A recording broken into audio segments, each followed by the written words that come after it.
दोस्तों, भारत और चीन के बीच में एक बहुत अजीब सा शतरंज का खेल हो रहा है। मुंह पे चीन ये कहता है कि हम भारत के साथ हैं, भारत के साथ हम तरक्की करना चाहते हैं, हमारा ट्रेड है वो और बढ़ जाए, अगर 100 अरब का है तो 500 अरब का हो जाए, और we are friends, we are neighbours. ये सारी की सारी अच्छी बातें चाइना करता है। लेकिन जो lieutenant general Rahul Singh, deputy chief of army staff ने एक टॉक में कहा था कि when we were fighting against Pakistan in operation Sindoor, we were fighting with 3 enemies, Turkey, Pakistan and China. Enemy word उन्होंने यूज नहीं करा, लेकिन उन्होंने बोला कि उस तरफ 3 थे, हम अकेले थे। India was fighting against Turkey, Turkey ने ड्रोन सप्लाई करे, टर्की ने ड्रोन ऑपरेटर सप्लाई करे, Turkish military was stationed in Pakistan to fight against India.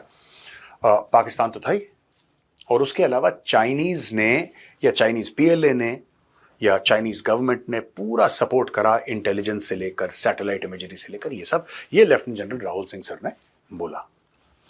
तो माओ निंग करके एक स्पोक्स पर्सन है Chinese ministry of external affairs की, और उन्होंने बोला कि नहीं ऐसी कोई बात नहीं है, और पाकिस्तान और चीन के बीच में बहुत पुराने रिश्ते हैं, हम लोग नेबर्स हैं। वो ऐसे बोलते हैं पाकिस्तान को नेबर, जैसे भारत नेबर है ही नहीं। ये इनको ऐसा लगता है कि भारत यूरोप में है। चाइना का जितना बॉर्डर है उससे कहीं ज्यादा हमारा बॉर्डर है चाइना के साथ। लेकिन ठीक है, that is the Chinese perspective and we have nothing to say on that. और डिफेंस और सिक्योरिटी कोऑपरेशन इसका एक बहुत ही ज्यादा इंटेग्रल पार्ट है, ऐसा माओ निंग ने बोला, जो कि स्पोक्स पर्सन है ministry of external affairs, Beijing में बैठती हैं। दोस्तों, 2-3 चीजें हैं मैं आपको इसमें बताना चाहता हूं, फिर यह बताऊंगा कि चाइना ने क्या क्या कदम लिए हैं भारत के खिलाफ। पहली चीज, चाइना की पॉलिसी रही है भारत को कमजोर करना। भारत को कमजोर कैसे कर सकता है चाइना? चाइना कभी यह नहीं चाहता कि सामने आके करे।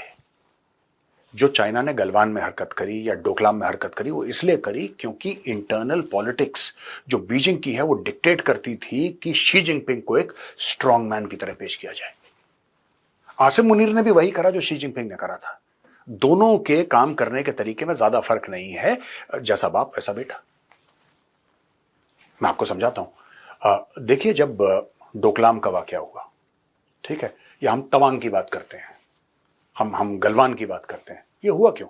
सडनली चीनी फौज कैसे सामने आ गई?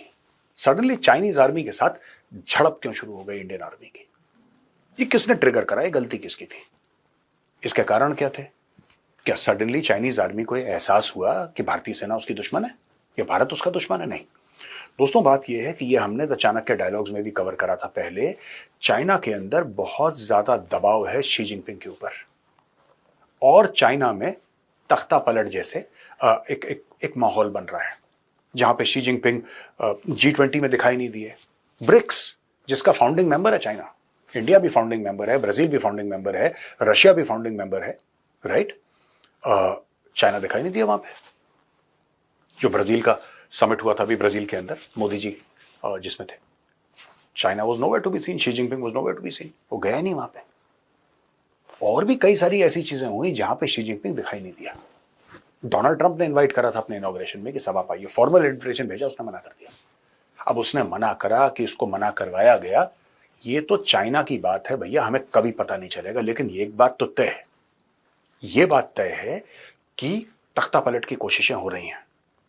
अब इसका तवांग से, डोकलाम से और गलवान से क्या लेना देना? इसका यह लेना देना है कि जब तख्ता पलट की कोशिशें हो रही हैं चाइना के अंदर और शी जिनपिंग को रेगुलरली साइडलाइन किया जा रहा है, तो शी जिनपिंग को एक जरूरी बन जाती है बात कि सबके सामने में आऊं और स्ट्रॉन्ग मैन की तरह सामने आऊं कि मैं चाइना को लीड कर सकता हूं। देखो, भारत है ना, भारत अपने आप को बड़ा ग्रो कर रहा है, भारत बड़ा तरक्की कर रहा है, लेकिन मैं जो हूं, मैं भारत को सेट। इसीलिए शी जिनपिंग ताइवान के खिलाफ ऐसे भड़काऊ टाइप के बयान देता है कि खा जाएंगे, ऑक्यूपाई कर लेंगे, वापस चाइना में मिला देंगे। ये अचानक मिर्गी क्यों चढ़ी शी जिनपिंग को? अचानक से बीच में हम देखते हैं कि जो शी जिनपिंग के खास सगे थे, उन लोगों को उड़ा दिया। मैं फौज की बात कर रहा हूं, मैं जनरल्स की बात कर रहा हूं। शी जिनपिंग की कोर वाले जो थे, कोर वाले लोग, उनको अचानक गायब कर दिया। कुछ बताया नहीं कि, जब बस ये बोला कि कोई करप्शन का चार्ज था, करप्शन का चार्ज था, इनको हमने निकाल दिया। जनरल 2 स्टार, 3 स्टार, 4 स्टार, एक एक करके साइडलाइन हो जा रहे हैं, कोई गायब हो गए। तो ये सारी की सारी चीजें चाइना में हो रही हैं। अब आप ये बोलेंगे साहब आसिम मुनीर का क्या लेना देना? आसिम मुनीर का ये लेना देना है कि यही प्रॉब्लम आसिम मुनीर पाकिस्तान के अंदर फेस कर रहा था। पाकिस्तान तहरीक इंसाफ जो कि इमरान खान की पार्टी थी, उसने यह फैसला कर लिया कि हम आसिम मुनीर को नहीं मानते, हम शहबाज शरीफ को नहीं मानते। चोरी से आए हैं, फॉर्म 47 के लोग हैं, फील्ड मार्शल भी फॉर्म 47 का है, क्योंकि पॉलिटिकल है ना, is a political guy, so let's call him form 47 का फील्ड मार्शल। हम लोग नहीं मानते। अच्छा, पाकिस्तान तहरीक इंसाफ ने बोला, इमरान खान ने बोला, पूरी पाकिस्तानी कौम ने यह बोलना शुरू कर दिया। अब आसिम मुनीर को एक तगड़ा सा कुछ ऐसा चाहिए था, कुछ एक्शन जिससे वो एस्टैब्लिश हो जाए कि वो पाकिस्तान का लीडर है और सब लोगों में एक देशभक्ति, पाकिस्तानियों में एक देशभक्ति की लहर दौड़े। ये चाइना के मॉडल से बिल्कुल मैच करता था। चाइना भी यही चाहता था कि भारत थोड़ा सा कमजोर हो जाए। आसिम मुनीर ने पहलगाम करवाया दोस्तों, और जैसे उसने पहलगाम करवाया, वो जानता था, भली भांति परिचित था कि भारत रिस्पॉन्ड करेगा। उसको पता था, क्योंकि भारत ने सर्जिकल स्ट्राइक भी करी, बालाकोट भी करा। उसको लग रहा था कि होगा ऐसा, और हुआ वही। लेकिन वो ये चाह रहा था उस वक्त जब उसने लॉन्च करा था कि थोड़े समय के लिए और खिंच जाए। वो तो जब मार पड़ी तब उन्होंने बाप बाप करके सीज फायर के लिए अमेरिका के पास गए। लेकिन जब शुरू में उन्होंने लॉन्च करा था, वो ये चाह रहे थे कि कुछ समय तक खिंचे, क्योंकि चाइना भी यही चाह रहा था। अब दोस्तों, ये सारी चीज मैं आपको क्यों समझा रहा हूं, इसका डायरेक्ट कनेक्शन एप्पल के साथ है। एप्पल फोन, उसके साथ है कनेक्शन। वो कैसे? चाइना +1 की पॉलिसी आई दोस्तों। जियोपॉलिटिकल चीजें हैं ना, ये चेस बोर्ड की तरह। आपको लगेगा इस चीज का इस चीज के साथ क्या कनेक्शन है। अब आप ये सोच रहे हैं कि मेजर साहब, एक वक्त आप गलवान डोकलाम बोल रहे हो, तवांग बोल रहे हो, फिर एप्पल का आईफोन बोल रहे हो, इन दोनों में जुड़त क्या है यार? ये तो बिल्कुल ही अलग अलग चीजें हैं। अलग अलग चीजें नहीं है दोस्तों, it is part of the same strategy. और वही स्ट्रेटजी मैं आपको आज समझाना चाह रहा हूं।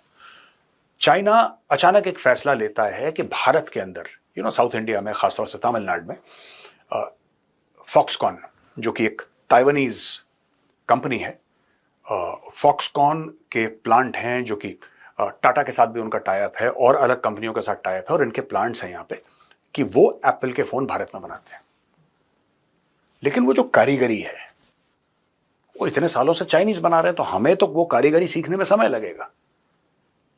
तो अराउंड 300 चाइनीज यहां पे इंजीनियर्स थे और वर्कर्स थे जो कि भारत में रह के काम कर रहे थे। अचानक हुक्म आता है, वापस आओ सबके सब। और अचानक वो चाइनीज वर्कर्स को वापस बीजिंग बुला लिया जाता है। फॉक्सकॉन भी क्या करे, चाइनीज सिटीजन है, फॉक्सकॉन कहता है ठीक है जाओ, आपको बुला रहे हैं तो जाओ। और वो लोग चले जाते हैं। इनको बुलाया क्यों गया?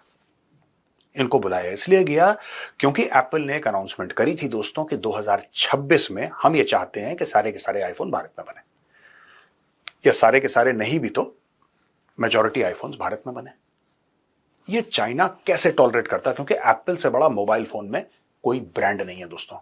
बात सिर्फ पैसे की नहीं है यहां पे, बात रिस्पेक्ट की भी। अच्छा, आप एप्पल बनाते हैं, बड़ी बात है। आप सड़क पे चलिए, देखते हैं किसी के हाथ में एप्पल होता है, आपका नजरिया बदल जाता है। ये दुनिया भर में स्टडीज प्रूव करती हैं कि नजरिया बदल जाता है। लोगों ने तो यहां तक वीडियोस डाले हैं यूट्यूब में कि अगर आप एप्पल से खरीदेंगे कोई चीज ऑनलाइन, अब मुझे नहीं पता कितना सच है, I am not taking any responsibility because I don't know. मैंने एक बात सुनी है, मैंने वीडियोस देखे तो बड़ा ऑड सा लगा कि आप एंड्रॉइड डिवाइस से अगर कोई चीज बुक करते हैं, एंड्रॉइड डिवाइस से अगर आपको चीज बाय करते हैं तो आपको कम रेट की मिलती है, और एप्पल से अगर आप बाय करते हैं तो आपको थोड़ी महंगी मिलती है। ऐसा मैंने सुना है। I don't, it could be false, it could be fake news, लेकिन एक परसेप्शन है ये। मेरा ये कहने का मतलब है कि इट्स अ परसेप्शन, और इस परसेप्शन पे चाइना खेलना चाह रहा है। चाइना ने यहां तक करा कि एप्पल के जितने भी फोन्स हैं उसके बारे में अनाउंसमेंट करती कि जो भी चाइनीज गवर्नमेंट का वर्कर होगा वो एप्पल का फोन यूज नहीं कर सकता। एक किस्म का शैडो बैन लगा दिया एप्पल पे। अब उससे क्या हुआ? उससे यह हुआ कि एप्पल की शेयर्स चाइनीज मार्केट में गिरने लगी। दे स्टार्टेड क्रैशिंग, क्योंकि जाहिर सी बात है आपने उसके पीछे पेट्रियोटिज्म लगा दी। इन लोगों ने ऐड चलाई सोशल मीडिया पे, चाइनीज सरकार ने, कि अगर तुम पेट्रियोटिक हो, अगर तुम सच्चे चाइनीज हो तो तुम एप्पल नहीं खरीदोगे, तुम अपने चाइनीज फोन्स खरीदोगे, चाहे वो हुआवेई के हों या किसी और कंपनी के हों, तुम अपने लोकल चाइनीज फोन्स खरीदोगे। तो चाइनीज में भी पेट्रियोटिज्म की लहर। जो चाइनीज रात भर 2-2 दिन 48 घंटे 72 घंटे लाइन में खड़े रहते थे एप्पल के शोरूम के बाहर कि अब नया फोन रिलीज होने वाला, हमें पहला फोन हमें ही पकड़ना है, वो चाइनीज एप्पल से हेट करने लगे। यहां पे चाइना +1 की स्ट्रेटजी के तहत इंडिया को एक डेस्टिनेशन देखा गया, बीच में टाटा आ गया, एप्पल फोन बनना शुरू हो गए। अब जब एप्पल फोन बनना शुरू हो गए और एक्सपोर्ट होना शुरू हो गए, और tens of thousands of crore के एक्सपोर्ट होने लगे पूरे भारत से, कहते हैं $1 बिलियन के क्रॉस कर लिए। तो चाइना के दिमाग में बजी घंटी कि यार हम तो मजाक उड़ा रहे थे, हम तो मजाक उड़ा रहे थे कि ये इंडियंस क्या बनाएंगे, अब इन्होंने तो बना दिया और ये भेज भी रहे हैं। और जब ट्रंप की टैरिफ की धमकी आई दोस्तों, तो कहते हैं कि 6 हवाई जहाज अलग से लिए थे एप्पल ने, और उन 6 हवाई जहाज जो कि कार्गो शिप्स थे, या आप कह सकते हैं कि ट्रांसपोर्ट एयरक्राफ्ट, वो बड़े बड़े होते हैं ना जो कार्गो ले जाते हैं, जो उनके ऊपर लोड करके भर के पता नहीं कितने लाखों एप्पल के फोन इंडिया से फ्लाई करके यूएस ले गए थे। ये सारी चीजें हुई हैं। अब this was something that was very shocking for the Chinese. तो अब चाइनीज ने क्या कदम उठाया है कि जो जड़ है ना, जड़ पे मारो। जड़ क्या है? जड़ एप्पल फोन्स की है जो इंडिया में बन रहे हैं, और वहां पे जो नॉलेज प्रोवाइड कर रहे हैं वो कौन है? वो चाइनीज है। चाइनीज को बुला लो। तो फॉक्सकॉन ने फिर क्या कदम उठाया? फॉक्सकॉन क्योंकि ताइवानीज कंपनी है और ओरिजिनल तो वही लोग हैं। फॉक्सकॉन क्योंकि एप्पल ने उन्हीं को ठेका दे रखा है फॉक्सकॉन को, तो अब वियतनामीज वर्कर्स और ताइवानीज वर्कर्स को और इंजीनियर्स को इंडियन फैक्ट्रीज में डाल रहे हैं कि वो जो चाइनीज के जाने के बाद जो गैप होगा वो गैप फिल हो जाए। कहने की बात यह दोस्तों कि चाहे डोकलाम हो, चाहे तवांग हो, चाहे गलवान हो, चाहे बीजिंग हो, ऑपरेशन सिंदूर हो, पाकिस्तान चाइना टर्की का नेक्सस हो, या फिर एप्पल फोन्स की मैन्युफैक्चरिंग हो तमिलनाडु में, they are all connected through a Chinese geopolitical power play. हर जगह आपको चाइना दिखेगा और चाइना आपको डैमेज करने की कोशिश करेगा, चाहे वो हिमालय की ऊंचाइयां हो या फिर साउथ इंडिया में एक टॉप क्लास एप्पल की फैक्ट्री। चाइना आपका दुश्मन है और चाइना आपसे दुश्मनी निभा रहा है।